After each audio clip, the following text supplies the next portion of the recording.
السلام علیکم ورحمۃ اللہ وبرکاتہ۔ پیارے دوستو، ہم آپ حضرات کے لیے لے کر حاضر ہوئے ہیں حضرت مولانا قاری حنیف ملتانی رحمۃ اللہ علیہ کا بڑا خوبصورت بیان۔ دوستو، بیان کو پورا سننا اور ہمارے چینل حافظ مختار آفیشل کو سبسکرائب کر لینا۔ چلیے دیر نہ کرتے ہوئے چلتے ہیں بیان کی طرف۔ وَكَمْ أَهْلَكْنَا قَبْلَهُمْ مِنَ الْقُرُونِ۔ اللہ فرماتے ہیں میری زمین پہ عداوت نہ کرو، فساد نہ مچاؤ، قتل نہ کرو، خون نہ بہاؤ، ناحق لوگوں کا خون نہ بہاؤ۔ اللہ پاک کی زمین ہر روز صبح کو عرض کرتی الہی لوگ مجھ پہ زنا کر کے چلتے ہیں، بدماشی کر کے چلتے ہیں، اجازت دے میں لقمہ بنا کر نگل جاؤں۔ مجھے اپنے اوپر ان کا چلنا پسند نہیں، مجھے اچھا نہیں لگتا۔ ہر روز آواز لگاتی ہے ظالموں، بدکاروں، بدماشوں، میرے اوپر دندناتے پھرتے ہو، ایک نہ ایک دن میرے اندر آؤ گے، تمہیں پتہ چل جائے گا کہ میں تم کو کتنا دشمن رکھتی تھی۔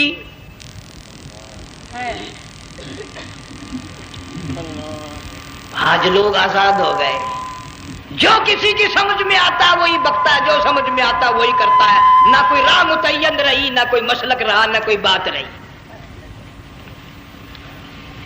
جناب مدنی کریم صلی اللہ تعالی علیہ وسلم کا بڑا عظیم تر صحابی ہے، بہت بڑا جرنیل ہے، سیدنا معاذ ابن جبل رضی اللہ تعالیٰ عنہ مدینے پاک میں بیمار ہے، آخری وقت ہے، دعا کرو اللہ ہم سب کو مدینے کی موت عطا فرمائے۔ بہت جلیل القدر صحابی ہے۔ علماء کرام نے لکھا ہے کہ جب موت کا وقت بالکل قریب آیا، معاذ بن جبل رضی اللہ تعالی عنہ نے رونا شروع کر دیا، رونے لگ گئے۔ علماء نے لکھا ہے اس وقت بھی مدینے پاک میں اب تک بھی یہ رواج ہے، جب کسی پہ نزع طاری ہو، سکرات طاری ہو، موت قریب ہو، جتنے پاس بیٹھے کھڑے ہوتے ہیں سارے اللہ کے قرآن کی تلاوت کرتے ہیں۔ صحابہ کرام آخری وقت میں قرآن مجید کی ہر وقت تلاوت کیا کرتے تھے، اس لیے حضور کریم صلی اللہ علیہ وسلم نے فرمایا قیامت کا دن ہوگا، اللہ پاک اعلان فرمائیں گے قرآن والے آگے آ جائیں۔ عرض کیا جائے گا قرآن والوں سے کون مراد ہے؟ حق تعالیٰ جل شانہ فرمائیں گے میں قرآن والا اس کو کہتا ہوں جو میرے قرآن سے عشق رکھتا تھا، پیار کرتا تھا، محبت کرتا تھا، اتنا پیار تھا آخری وقت تھا، ادھر موت کا جھٹکا لگا، ادھر میرا بندہ قرآن پڑھ رہا تھا۔ آج بھی اپنی قبر سے اٹھا، میرا قرآن پڑھتا ہوا اٹھا، تم میدان حشر کا چکر لگاؤ، آج بھی ان کے منہ سے کستوری کی خوشبو آ رہی ہے۔ معاذ بن جبل رضی اللہ تعالیٰ عنہ قرآن مجید کی تلاوت فرماتے فرماتے رونے لگ گئے۔ کسی صحابی نے کہہ دیا موت سے ڈر کے رو رہے ہو، موت سے ڈر گئے؟ فرمایا نہیں۔ پھر کیوں روئے؟ صحابی کہتا ہے میرے دل کی تمنا میرے دل میں رہی، میری آرزو پوری نہ ہو سکی، میری حسرت پوری نہ ہوئی، میرا ذوق پورا نہ ہوا، میرا شوق پورا نہ ہوا۔ میری تمنا تھی گرمی کا موسم ہو، رمضان کا مہینہ ہو، میں روزہ دار ہوں، جہاد فی سبیل اللہ ہو، کفر اسلام کا مقابلہ ہو، میں کئی کافروں کو قتل کر دیتا، پھر کافر بھی اکٹھے ہو کر مجھ پہ ٹوٹ پڑتے، میرا ناک کاٹ لیتے، میری زبان کاٹ لیتے، میں اللہ کی حضور میں جاتا، اللہ مجھ سے پوچھتا معاذ دنیا سے کیا لایا؟ میں عرض کرتا الہی بولوں کیسے، زبان بھی تیری نام پہ کٹا کے آیا ہوں، اور روزہ رکھ کر آیا ہوں، نیت یہ ہے کہ تیرے محبوب کے حوض کوثر کے پانی سے روزہ افطار کروں گا۔ ان اللہ والوں کی یہ موت تھی۔ مالک بن دینار رحمت اللہ علیہ ایک عجیب نوجوان کا واقعہ تحریر فرماتے ہیں، گرمی تھی، دوپہر تھی، سورج اپنی شباب پہ تھا، بڑی سخت گرمی تھی، میں نے ایک نوجوان کو دیکھا، وہ پیروں سے معذور ہے، دونوں پیر نہیں ہیں، ہاتھوں کے بل زمین پہ گھسٹ گھسٹ کے چل رہا ہے، اور گلے میں کرتا بھی نہیں، سامان کوئی نہیں، سواری کوئی نہیں، کھانے پینے کا انتظام کوئی نہیں۔ مالک بن دینار رحمت اللہ علیہ فرماتے ہیں میں نے اس نوجوان سے پوچھا کہ تو کہاں سے چلا اس حالت میں؟ کہنے لگا میں بلخ بخارے سے چلا ہوں، تجھے یوں ہی ہاتھوں کے بل گھسٹتے چلتے کتنا عرصہ گزر گیا۔ نوجوان کہنے لگا اللہ والے 7 برس ختم ہو کر 8واں لگ چکا ہے، اس حالت میں کہ جی ہاں اسی حالت میں تیرا کھانا پینا۔ جوان کہنے لگا والذی ہوا یطعمنی ویسقین وَإِذَا مَرِضْتُ فَهُوَ يَشْفِينِ، اللہ ہی کھلاتا ہے وہی پلاتا ہے، بیمار ہو جاتا ہوں وہی تندرستی عطا کرتا ہے۔ اور نوجوان دوپہر بڑی سخت ہے، گرمی بڑی سخت ہے، میرے یہاں دوپہر کو آرام کر لے، قیام کر لے، کچھ دیر ٹھہر جا، آج میرے یہاں قیام کر لے۔ نوجوان رونے لگا اور کہنے لگا مالک بن دینار، یہ 2-4 منٹ جو تیری ساتھ باتوں میں میرے خرچ ہو گئے، مجھے ان کا ہی بڑا دکھ ہے، میں اور اپنی اس معذوری میں ہاتھوں کے بل 2-4 گز گھسٹ کر اور اپنے رب کے قریب ہو جاتا۔ یہ جو تیری ساتھ بات کرنے میں تھوڑا سا وقت خرچ ہو گیا، مجھے اس کا ہی بڑا دکھ ہے۔ ارے تو تھک گیا ہوگا۔ جوان کہتا ہے تیرے دیوانے مگر چلنے سے رک سکتے نہیں، تیرے دیوانے مگر چلنے سے رک سکتے نہیں، پاؤں تھک جاتے ہیں دل ان کے کبھی تھکتے نہیں۔ میرے سامنے تھکنے کا نام نہ لو، میرے دل میں عشق کی آگ جلی ہوئی ہے، سوز و گداز کا سمندر طوفان برپا کر رہا ہے، میں نہیں تھکنا جانتا، میرے یہاں نیند کا سوال نہیں، آرام کا سوال نہیں، میں تو گھسٹ گھسٹ کر رب کے دربار میں حاضر ہوا چاہتا ہوں۔ پوچھا کہ جا کہاں رہے ہو؟ کہنے لگا بیت اللہ کی زیارت کے لیے چلا، روز رسول اللہ صلی اللہ علیہ وسلم کی زیارت کے لیے چلا، کھانا پینا کچھ نہیں کہ نہیں، بس کہ منتظر ہوں اس گھڑی کا کہ کب وہ وقت آئے اور کب میں جا کر یوں کہوں کہ اے مدینے کی مہاجر سبز گنبد کے مکی، اے مدینے کے مہاجر سبز گنبد کی مکی، عرش ہے تیرے قدم کے فیض سے یہ سرزمین۔ کب وہ وقت آئے، کب میں مدینے کی گلیوں کو دیکھوں، کب آب و ہوا کو دیکھوں، کب مدینے کی بہاروں کو دیکھوں، کب گنبد خضرا پہ میری نگاہ پڑے، میرے دل کی تسلی ہو جائے۔ عاشق لوگ یوں ہی کیا کرتے ہیں۔ دیہات کی ایک عورت آئی رسول اکرم صلی اللہ علیہ وسلم کی وفات شریف کے بعد اور آ کے کہنے لگی بہن عائشہ رضی اللہ تعالیٰ عنہا، میں نے سنا ہے سرکار کی وفات شریف ہو گئی، کیا کہاں دفن کیا کہ اس حجرے میں؟ کہنے لگی مجھے دروازہ کھول کر قبر کی زیارت تو کرا دے۔ عورت ساتھ دیہات کی رہنے والی چوکٹ پہ کھڑی ہو کے کہنے لگی آقا جب بھی آتی تھی زبان تیری ہوتی تھی، قرآن خدا کا سنتی تھی، مسائل پوچھتی تھی، زیارت کرتی تھی، اب یہ زندگی اچھی نہیں لگتی، میں تیرے قدموں میں مرنا چاہتی ہوں۔ علماء نے لکھا ہے ایک چیخ ماری چوکٹ پہ گر کر جان دے دی۔ سبحان اللہ۔ مالک بن دینار رحمت اللہ علیہ فرماتے میں بھی اس سال حج کے لیے گیا، مینا میں نے دیکھا کہ بڑا مجمع لگا ہوا ہے ایک جگہ، تو میں بھی گیا کہ یہ لوگ کیوں اکٹھے ہیں۔ میں نے لوگوں میں سے جھانک کر دیکھا تو وہی نوجوان بیٹھا ہے جس کو میں نے دوپہر کے وقت دیکھا تھا، وہی حالت ہے، گلے میں کرتا نہیں، گٹھڑی نہیں، ٹھیلا نہیں، سامان نہیں، اور رو رو کے یوں کہتا مولا آج کسی نے دمبے کی قربانی دی، کسی نے بکری کی قربانی دی، کسی نے اونٹ کی قربانی دی، کسی نے گائے کی قربانی دی، میں فقیر ہوں، میں مسکین ہوں، میں بالکل مفلس اور نادار ہوں، میرے پاس تو یہ میری جان ہے، میں اس کی قربانی دیا چاہتا ہوں، قبول فرما۔ ہزاروں لاکھوں لوگوں کے سامنے ایک چیخ ماری اور مینا میں جان دے دی۔ اس حالت میں ان اللہ والوں کا آخری وقت آتا ہے۔ ایک ہم لوگ مرتے ہیں ایکسیڈنٹوں میں، سڑکوں پہ، ادھر موت کا جھٹکا لگ رہا، ادھر منہ میں کنجری کا گانا۔ ارشاد فرمایا مدنی کریم صلی اللہ تعالی علیہ وسلم نے سیاتی علی الناس زمان، اور لوگوں میری امت میں ایک وقت ایسا آئے گا لوگ اتنے برباد ہو جائیں گے، صبح کو آدمی مومن مسلمان ہوگا، شام کو موت آئی تو جنازہ کافر کا اٹھ رہا ہوگا۔ گھروں میں محلوں میں آج موت آتی ہے، کنجری کا گانا منہ میں ہوتا ہے، ادھر دم نکل رہا ہے، ادھر کنجری کا گانا کانوں میں آواز آ رہی ہے، میت کو غسل دیا جا رہا ہے، کنجری کی آواز آ رہی ہے، جنازہ اٹھا کر لے جا رہے ہیں، کنجری کی آواز آ رہی ہے، قبر میں میت اتاری جا رہی ہے، کنجری کی آواز آ رہی ہے، قبر پہ مٹی ڈالی جا رہی ہے، کنجری کی آواز آ رہی ہے۔ اس ماحول میں، اس معاشرے میں ہم کس طرح ایمان اور یقین اور ایمان ساتھ لے کر مریں گے؟ ہزاروں نہیں، لاکھوں کو مرتے وقت کلمہ نصیب نہیں۔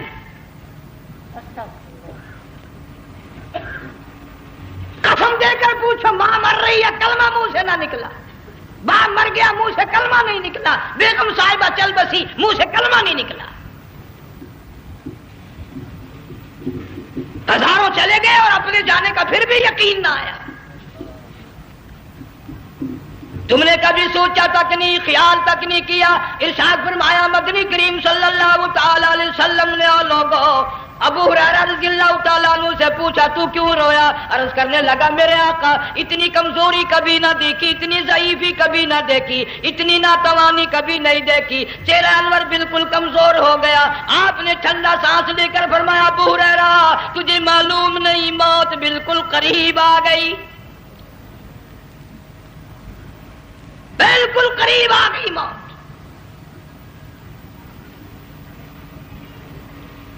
تیری ایک انگلی پکڑ کر اگر کوئی مروڑ دے کتنا دکھ ہوگا، درد ہوگا، ہائے ہائے ہائے۔ جنگ والوں کبھی تم نے سوچا نہیں 360 رگیں ٹوٹیں گی کیا حال بنے گا، اعضاء چھوٹیں گے، سر کے بالوں سے لے کر پیروں کے ناخنوں تک ہر جوڑ کو توڑ کے رکھ دیا جائے گا، وزیروں، سفیروں، امیروں، حسینوں، جمیلوں، تمام کے جوڑوں کو اکھاڑ کے رکھ دیا جاتا ہے۔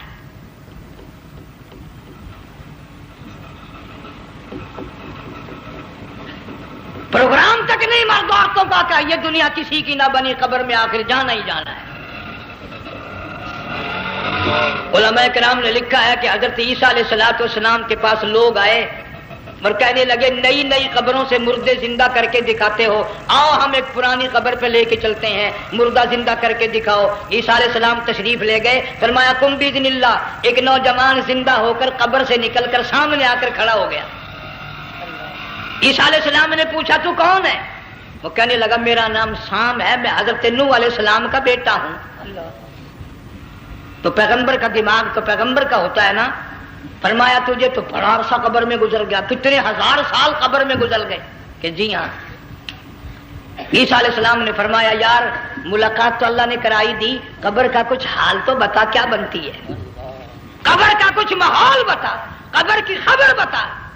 علماء کرام نے لکھا وہ نوجوان رونے لگا اور کہنے لگا عیسیٰ علیہ السلام تو قبر کی خبر پوچھتا ہے، قبر کا حال پوچھتا ہے، قبر کا ماحول پوچھتا ہے، قبر کا معاملہ مجھ سے پوچھتے ہو، آپ مجھ سے پہلے یہ کیوں نہیں پوچھتے کہ موت کا جھٹکا کتنا شدید ہے؟ نوجوان رو کے کہنے لگا عیسیٰ علیہ السلام کتنے ہزار سال میری موت کو گزر گئے، پر مالک کائنات کی قسم آج تک میرا منہ کڑوا ہے۔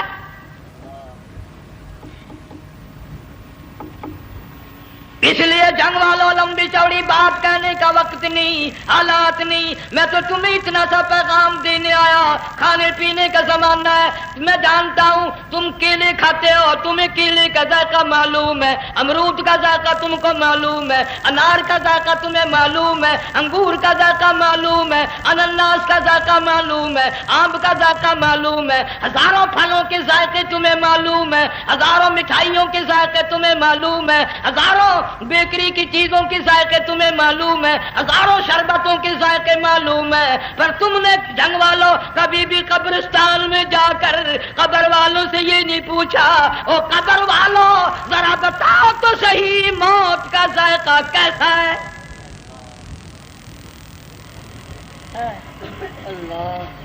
تم نے چکھا نہیں، جنہوں نے چکھا وہ بتانے نہ آئے کیسا ذائقہ ہے۔ اس لیے قرآن کہتا کلا اذا بلغت التراقی وقیل من راق وظن انه الفراق والتفت الساق بالساق الى ربك يومئذ المساق. بادشاہ ہو، امیر ہو، وزیر ہو، فقیر ہو، غریب ہو، رگیں ٹوٹیں گی، موت آئے گی، اور جس کی آئی تمہیں معلوم نہیں کس طرح آئی، کس حال میں آئی. جن کے دلوں میں ان باتوں کا خیال آیا، خدا کی قسم صحابہ کرام میں سے اتنے رویا کرتے تھے آنکھیں ختم ہو گئی. جناب فاروق اعظم رضی اللہ تعالیٰ عنہ کو کسی نے دیکھا رو رہے ہیں، بے تحاشا رو رہے ہیں. پوچھ لیا بڑا بہادر پہلوان فاروق تجھے کیا ہوا، اتنا کیوں رویا؟ فرمانے لگے تمہیں معلوم نہیں قبر کا اندھیرا یاد آ گیا.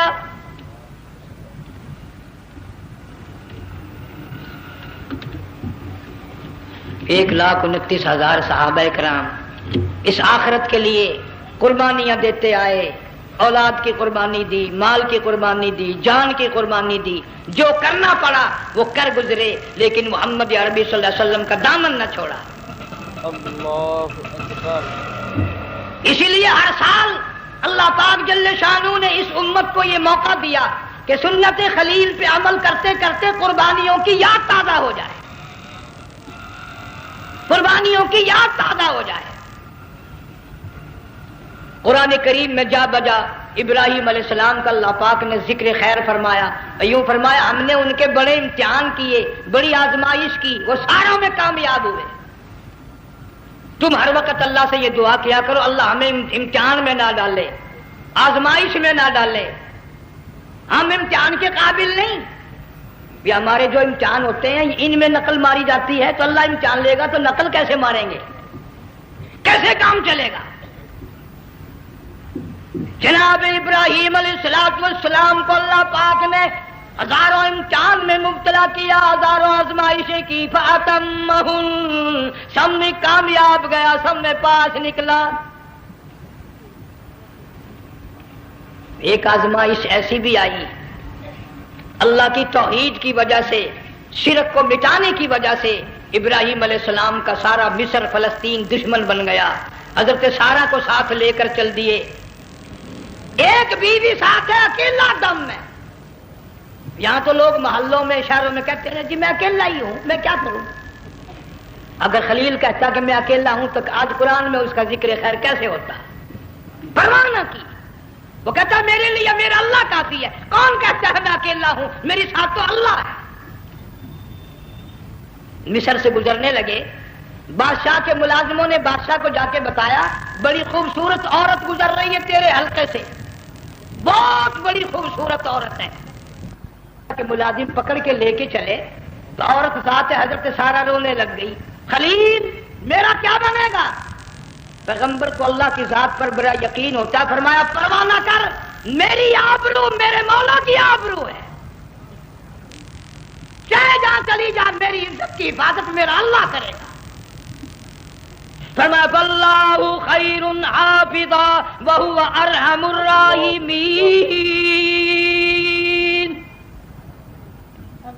پرواہ نہ کر، میں اس کا پیغمبر ہوں، نبی ہوں، چیخا میں جلا اس کے لیے، سارے دکھ اٹھاتا ہوں اس کے لیے، میری عزت کی حفاظت وہی کرے گا.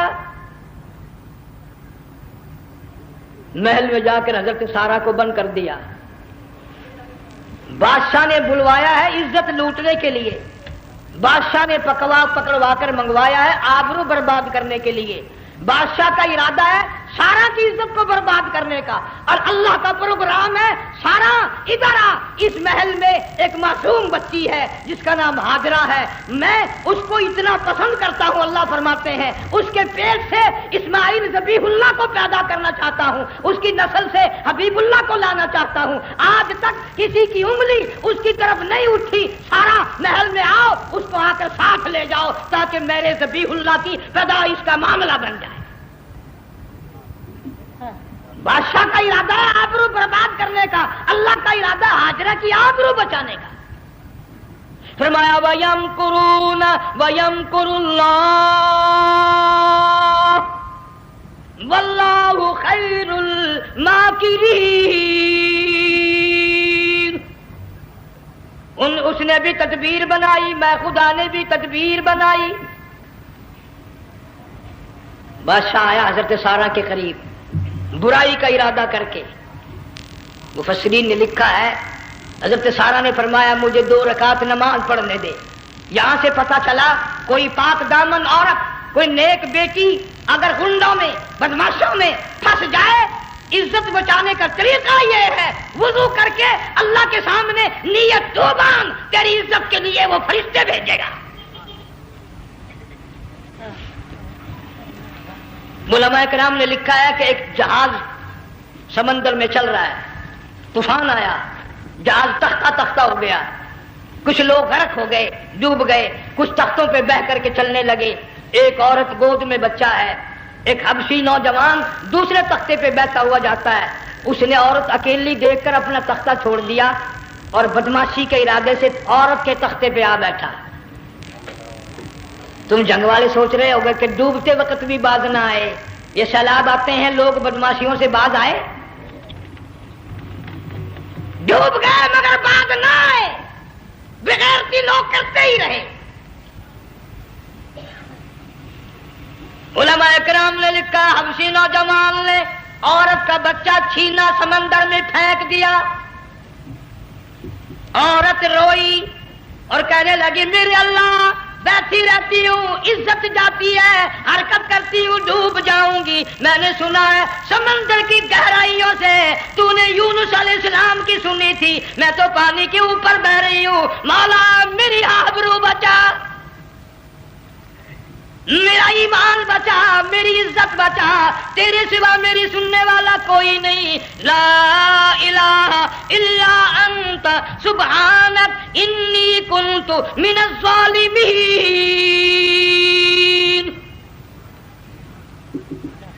علماء نے لکھا ہے کہ ایک گردن سی نمودار ہوئی پانی میں سے اور حبشی نوجوان کو ایک ہی لقمہ بنا کر لے گئی۔ وہ تو ہر جگہ سنتا ہے، پکارنے والا بے بس بے کس ہو کر جب اس کو پکارتا ہے وہ ہر جگہ انداز پہنچاتا ہے، وہ ہے جو موجود ہر جگہ۔ عورت بہتی بہتی کنارے جا لگی، ایک جہاز قریب آیا، دوپٹے کا اشارہ کر کے اس کو بلایا۔ جہاز میں جب سوار ہوئی تو دیکھتی کیا ہے، ایک نوجوان کی گود میں اس کا وہ بچہ جو سمندر میں پھینک دیا تھا بیٹھا ہوا کھیل رہا ہے۔ ٹوٹ پڑی میرا بچہ ہے۔ لوگوں نے کہا تیرا کہاں سے آیا؟ ماجرا سنایا، اس طرح ہوا۔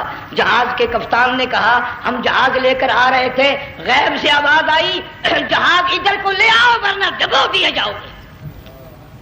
ہم جب جہاز وہاں لے کر پہنچے تو دیکھتے کیا ہے کہ ایک جانور کی پیٹھ پہ یہ بچہ بیٹھا ہوا کھیل رہا تھا۔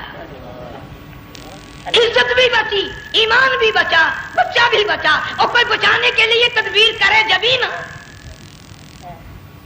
حضرت سارہ نے نماز پڑھ کر بد دعا کر دی، بادشاہ کے سارے بدن میں درد ہونے لگا۔ پیغمبر کا سارا گھر بڑا کریم ہوتا ہے، جب اس کو درد نے ستایا نا کہنے لگا میں وعدہ کرتا ہوں تجھے کچھ نہیں کہوں گا، میرے لیے دعا کر دے۔ اب اگر کوئی جنگ کا ہوتا یا میں ہوتا کہتا دفاع ہو تیرے واسطے دعا کا دی، لیکن حضرت سارہ نے پھر جولی پھیلا دی، مولا وعدہ کرتا ہے بدماشی سے توبہ کرتا ہے، اس کو تندرستی عطا فرما دے۔ اللہ نے تندرستی عطا کر دی۔ وہ پھر کہنے لگا لو ایسی حسین عورت کب ہاتھ آئے گی، پھر برائی کے لیے تیار ہوگی۔ یہاں سے پتہ چلا کہ یہ جو گنڈے بدماش ہوتے ہیں ان کی قسم کا بھی کوئی یقین نہیں۔ اگلے دن ایک آدمی نے قسم کھائی تو اس کے خلاف کرنے لگا۔ لوگ کہنے لگے کہ تو نے قسم کھائی تھی، قرآن اٹھایا تھا، آخر کیا تھی گیا بل ڈٹھی ہوئی مسجد سی، پاٹیا ہوا قرآن سی، آخر ڈٹھی ہوئی مسجد سی تو پاٹیا قرآن سی، قرآن کے لا پورا سی جڑا میں چاہیا۔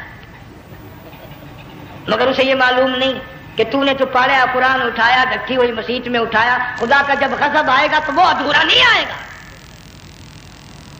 وہ ادھورا نہیں آیا کرتا۔ 3 مرتبہ اس بادشاہ نے حضرت سارہ کے ساتھ ایسا کرنے کا ارادہ کیا، پھر دعا ہوئی، پھر بد دعا ہوئی، پھر دعا ہوئی، پھر بد دعا ہوئی۔ آخرکار کہنے لگا اپنے ملازموں کو کہ ہوئے بدماش ہو، عورت کے روپ میں کسی بلا کو پکڑ کے لائے ہو، کسی جن بھوت کو لے آئے ہو؟ اور کہنے لگا تو چلی میرے محل سے جلدی چلی جا. اور جاتے جاتے وہ کہا کہ یہ تیری خدمت کیا کرے گی، یہ بچی میرے محل میں ہے، اس کو ساتھ لے جا. حضرت سارہ کو، ہاجرہ کو ساتھ کر دیا. سیانی ہو گئی، حضرت ابراہیم علیہ السلام سے نکاح کر دیا. اسماعیل علیہ السلام پیدا ہو گئے. اللہ میاں جب حضرت ابراہیم علیہ السلام چومتے ہیں، چاٹتے ہیں، ماتھے پہ بوسے دیتے ہیں، اٹھاتے ہیں، پیغمبر کا بیٹا، خود بھی نبی اور آل میں آنے والا نبی، کالی کملی والا صلی اللہ علیہ وسلم، کتنا حسین چہرہ ہوگا. اللہ میاں نے پھر آزما لیا، حکم دیا کہ اس ہاجرہ کو، اسماعیل کو، دونوں ماں بیٹوں کو وہاں چھوڑ کے آ جہاں سینکڑوں میل میں پانی کوئی نہیں، آدمی کوئی نہیں، رستہ کوئی نہیں، گھاس کوئی نہیں، پتا کوئی نہیں.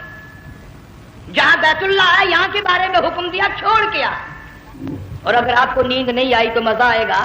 اللہ نے یہ فرما دیا، بتانا نہیں ہے کہ میں نے حکم دیا ہے. خدا حافظ نبی نہیں کہتا اپنی بیوی کو. آج لوگ ہر بات میں کہہ دیتے ہیں ہمارے پیروں کو پتا کل کو کیا ہوگا، ہمارے فقیروں کو پتا ہے پرسوں کیا ہوگا. اور بڑی مدت کی بات ہے، یہی موسم تھا، چماسا گرمی تھی، انارکلی لاہور سے ہم کئی ساتھی گزر رہے تھے. فٹ پاتھ پہ بیٹھا ایک ملنگ، چاروں طرف لوگ کھڑے، بڑا مجمع. کافی دنوں کی تو بات ہو گئی. ہاتھوں کی لکیر دیکھ کر لوگوں کی تقدیر بتا رہا تھا. کسی کو کہتا تھا تجھے بڑی اونچی پوسٹ ملے گی، کسی کو کہتا تھا تیری شادی بڑی فرسٹ کلاس لیڈی سے ہوگی. وہ بابو تو کوڈا ہی ہو جاتا تھا، لیڈیوں پہ بڑے مرائے لیڈے. کوئی کام نہیں، رات دن بس لیڈیوں کے پیچھے ہی پھرنا ہے. اللہ. میں نے اپنے ساتھیوں سے کہا، میں نے کہا میں بھی تقدیر پوچھتا ہوں اپنی. کہنے لگے شرارت ہو جائے، یہ منع کر ہے، ساری دنیا پر ہاتھ دکھا رہی ہے، کوئی شرارت نہیں، میرے ہاتھ میں شرارت ہے.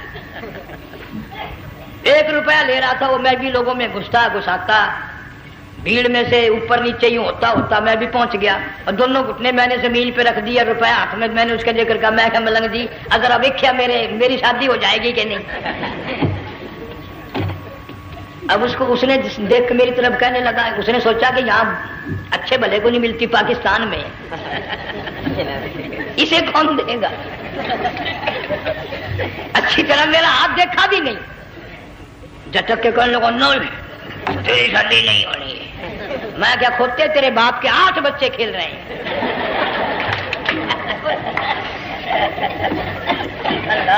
یوں ہی عقیدے بگڑ جاتے ہیں لوگ. ہمارے پیر کو پتا، فقیر کو پتا، کسی کو پتا نہیں ہے، کوئی نہیں جانتا. فرمایا وما تدری نفس ماذا تکسب غدا، کوئی نہیں جانتا کل کیا ہو جائے گا. وما تدری نفس بأي أرض تموت، کوئی نہیں جانتا زمین کے کس ٹکڑے پہ موت آئے گی. ان اللہ علیم خبیر، ایک اللہ کی ذات جانتی ہے. حضرت ہاجرہ اسماعیل علیہ السلام کو چھوڑ کر چل دیے، نہ خدا حافظ کہا، نہ کوئی تسلی دی. تھوڑی سی کھجوریں، تھوڑا سا پانی، ختم ہو گیا. ابراہیم علیہ السلام جب دور نکل گئے تو حضرت ہاجرہ نے دیکھا یہ تو چلے گئے. کھڑی ہو کر آواز دی، اے میرے ابراہیم. مڑ کر نہیں دیکھتے. جنگ والوں، اللہ کا پیغمبر اللہ کی اجازت کے بغیر اپنی بیوی کی طرف نہیں دیکھتا، گھر والی کی طرف نظر اٹھا کر نہیں دیکھتا. ایک تم ہو، چٹی داڑھی، بڑھیپا، کالے برقعے والی نظر آ جائے نا، آگے بھاگ کر بڑے نہیں آتے ہیں. کہاں جانا چاہتی ہیں آپ؟ تیری ماں لگتی ہے آپ چلی جائے. تو یہ کیا ہوا؟ یہ کالے برقعے پہ مرتے مرتے مرتے مرتے مری گئے. ایسا عجیب تماشا. وہ لاہور پلیٹ فارم پر پھر رہی تھی نا ایک لیڈی برقع اوڑے، آ گیا ایک لیڈا، کہنے لگا سیب نہ پلاؤں، نے کہا لے آئے، نے کہا واہ کام بن گیا. اس سے منپ لے آیا. تھوڑی دیر کے بعد کہنے لگا میرے خیال میں کوئی پھینٹا بھی ہو جائے، انہوں نے کہا لے آئے، انہوں نے کہا سبحان اللہ پکا کام ہو گیا. اسے منپ بھی پی لی، پھینٹا بھی ڈکار گئی. تھوڑی سی دیر کے بعد کہنے لگا سیب لے آؤں؟ وہ لے ہی آیا سیب. کیا آپ کے لیے میں سیب لایا ہوں آپ کھائیں؟ کہنے لگی نہیں آپ کھائیں. اس نے سوچا اوہ میری بھی محبت ہو گئی ہے، سیب کھانے کے لیے مجھے بھی کہہ رہی ہے. جب اس نے اصرار کیا نا کہ میں تو تیرے لیے لایا ہوں کھا تو صحیح، کہنے لگی کیسے کھاؤں میرے منہ میں دانت ہی نہیں ہے. اب پتا چلا اسے کہ صبح سے میں تو پرانے پپی کے پیچھے پھر رہا تھا.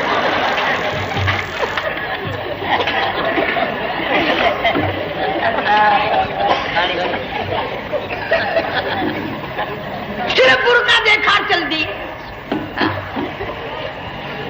یہاں پیغمبر اپنی گھر والی کی طرف نہیں دیکھتا. حضرت حاجرہ نے اسماعیل علیہ السلام کو سینے سے لگایا. عرب کی قداور مائی، طاقتور مائی دوڑ لگا کر حضرت خلیل کا راستہ آ کے روک لیا اور کہنے لگی میں جوان عورت، یہ پیارا نور نظر، یہ لخت جگر، شکل تو دیکھو، صورت تو دیکھو، ہمیں یہاں چھوڑ کے جا رہے ہو؟ اللہ کا پیغمبر بولتا نہیں. پتہ چلا پیغمبر اللہ کی اجازت کے بغیر سانس نہیں لیتا، آنکھ کا اشارہ نہیں کرتا.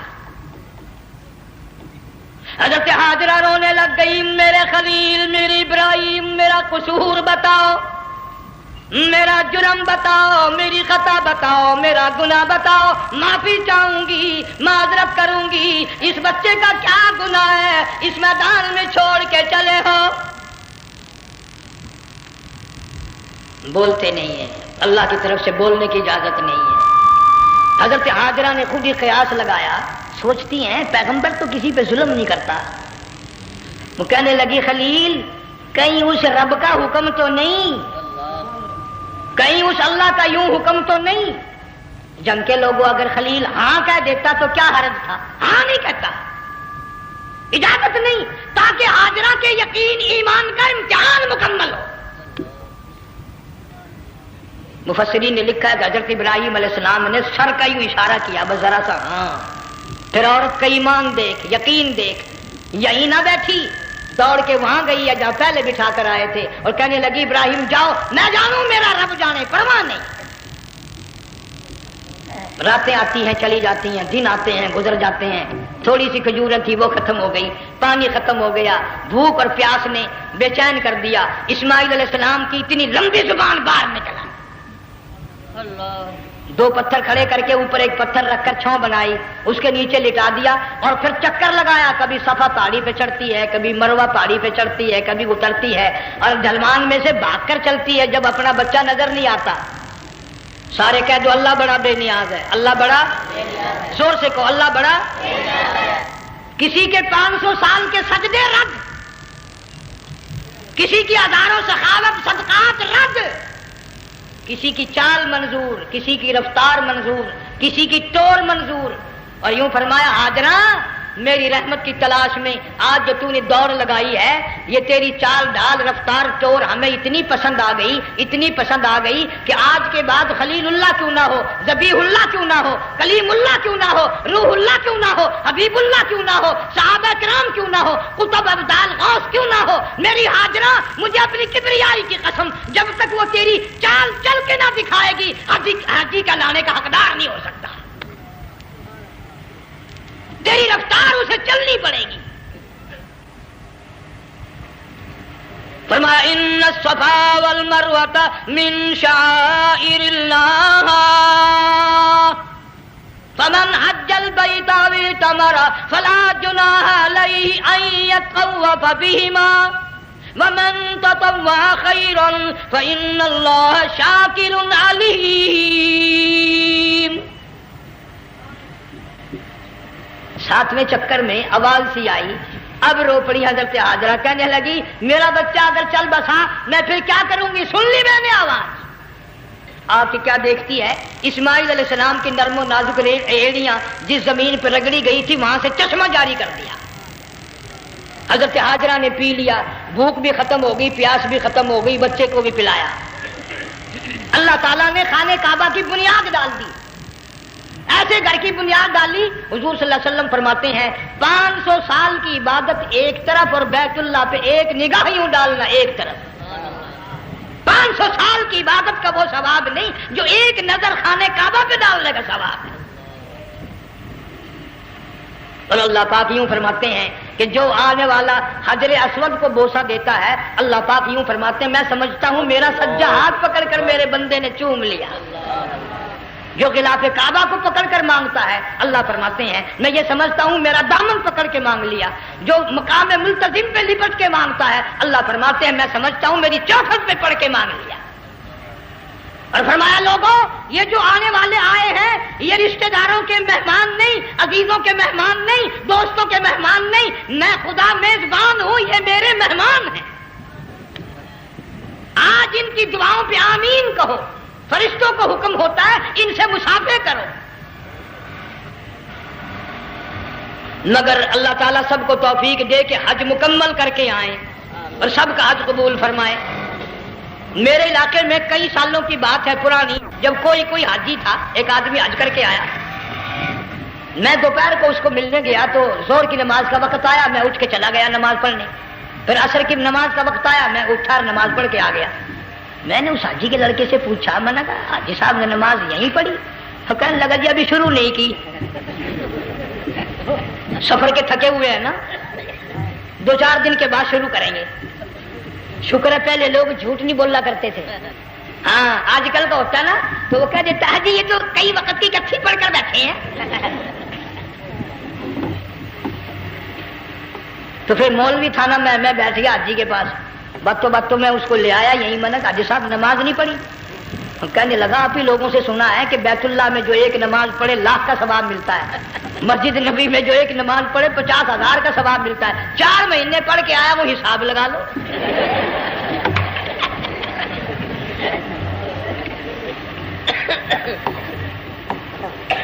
مسائل سیکھتے نہیں، ارکان اور آداب بیت اللہ کے سیکھتے نہیں۔ ڈی سی کے دفتر میں اگر جانا ہو کئیوں سے پوچھے کیسا جاؤں، کس طرح درخواست دوں، کیسے کہوں، کیسے کھڑا ہوں، کیسے بیٹھوں، کیا عرض کروں، اور اللہ کے دربار میں ہم جاتے ہیں اور سیکھ کرنے جاتے ہیں، یہ خوف نہیں کہ اگر بے ادبی ہوگی تو مارا جاؤں گا۔ اللہ تبارک و تعالیٰ جل شانہ نے اسماعیل علیہ السلام کی نرم و نازک ایڑیوں سے بنیاد ڈال کر خانے کعبہ کی، اللہ نے ہمیں یہ کعبہ دیا، گناہوں کی معافی مانگنے کے لیے وہاں جاؤ، اللہ تبارک و تعالیٰ کے دربار میں حاضر ہو کر مانگنے کے لیے یہاں جاؤ۔ ارشاد فرمایا مدنی کریم صلی اللہ تعالی علیہ وسلم نے جو آدمی صحیح ارکان حج کے ادا کر کے واپس جاتا ہے اس طرح واپس آتا ہے گویا آدمی ماں کے پیٹ سے پیدا ہوا۔ پہلے لوگ یوں ہی حج کیا کرتے تھے، یوں ہی قربانیاں کرتے تھے، اب تو ہر چیز کی لوگ آسانی تلاش کرتے ہیں۔ پچھلے بقرعید کے موقع پر ہمارے مسجد میں ایک آدمی مجھے کہنے لگا اگر کوئی غریب آدمی مرغی کی قربانی دے دے تو لگ جائے گی؟ میں نے کہا تو مکھی مار دے انشاءاللہ وہی لگ جائے گی۔ سارے کام ٹیڑھی ہو گئے، نیچے نیچے نیچے نیچے کو چلے آ رہے۔ آج کل وہ ٹیڑھی بکرے بکری آئے ہوئے ہیں نا، کہیں تو قربانی کے لیے یا کندھے کو اٹھا کر لاوے۔